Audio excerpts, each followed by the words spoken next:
Tak terasa hari berganti sangat cepat, dan hari ini pun akan bergulir dengan cepat juga. Namun satu hal yang pasti, jangan pernah jalani hari-hari ini tanpa Tuhan, saudara. Tanpa firman-Nya, jangan sampai begitu.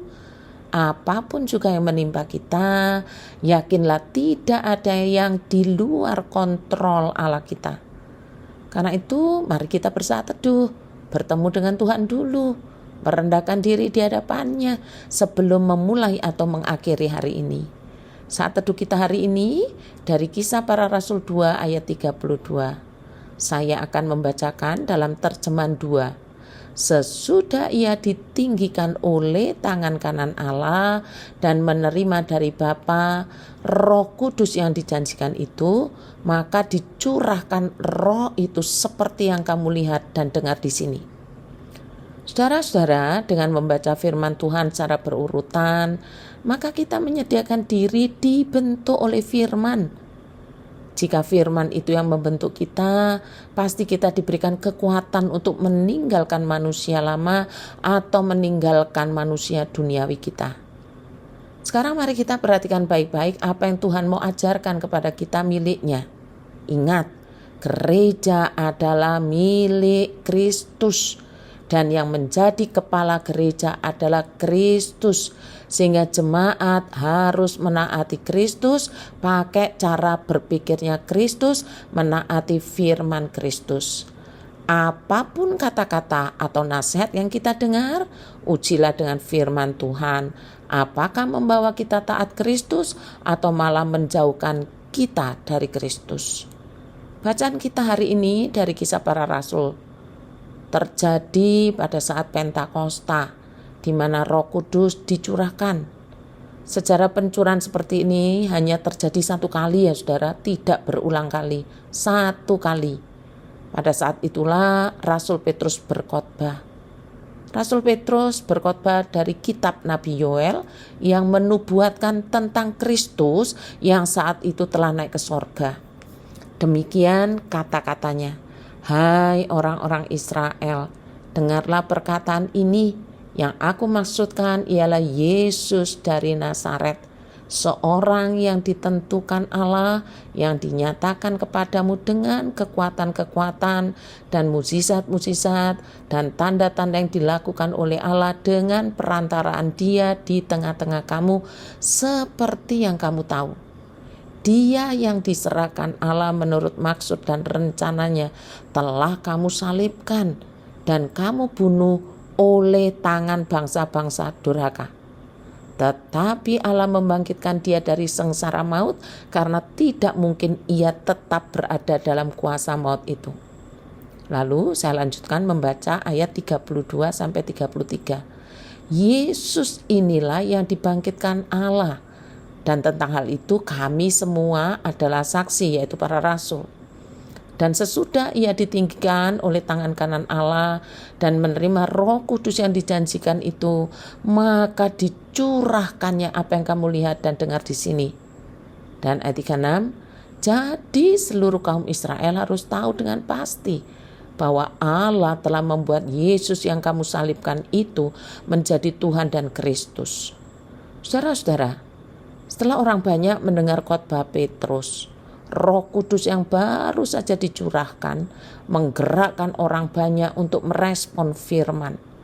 Peranan Roh Kudus dalam diri orang-orang percaya yang telah menjadi milik Kristus adalah membuat orang itu merespon firman Allah.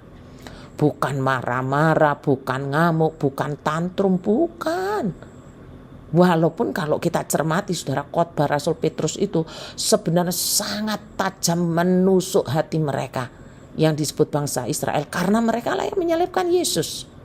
Saya bacakan ayat 36 sampai 39 terjemahan VMD. Sebab itu biarlah semua orang Yahudi mengetahui dengan pasti bahwa Allah telah menetapkan Yesus yang kamu salibkan itu sebagai Tuhan dan Kristus yang dijanjikan. Alkitab mencatat begini saudara. Orang banyak sangat menyesal mendengar itu. Mereka bertanya pada Petrus dan rasul-rasul lain, saudara-saudara, apa yang harus kami lakukan? Jawab Petrus, bertobatlah dan biarlah masing-masing kamu dibaptis dalam nama Yesus. Biarlah masing-masing dibaptis dalam nama Yesus Kristus supaya dosa-dosamu diampuni sehingga kamu akan menerima Roh Kudus. Janji itu berlaku untuk kamu, anak-anakmu, dan bagi mereka yang berada di tempat yang jauh. Bagi semua orang yang dipanggil oleh Tuhan Allah kita. Berita tentang Yesus dan kebangkitannya membuat mereka yang dahulu menyalibkan Yesus sekarang menyesal dan bertobat serta dibaptis dalam nama Yesus. Tahukah saudara apa artinya?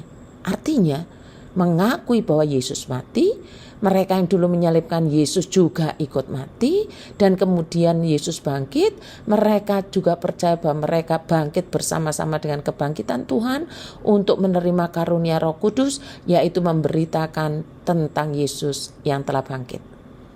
Begitulah cara kerja Roh Kudus. Mereka yang dulu menyalibkan Yesus sekarang menjadi alat untuk memberitakan kebangkitan Yesus. Mereka yang dulu membenci murid-murid Yesus sekarang menjadi satu komunitas yang sama, yaitu komunitas murid-murid Yesus juga.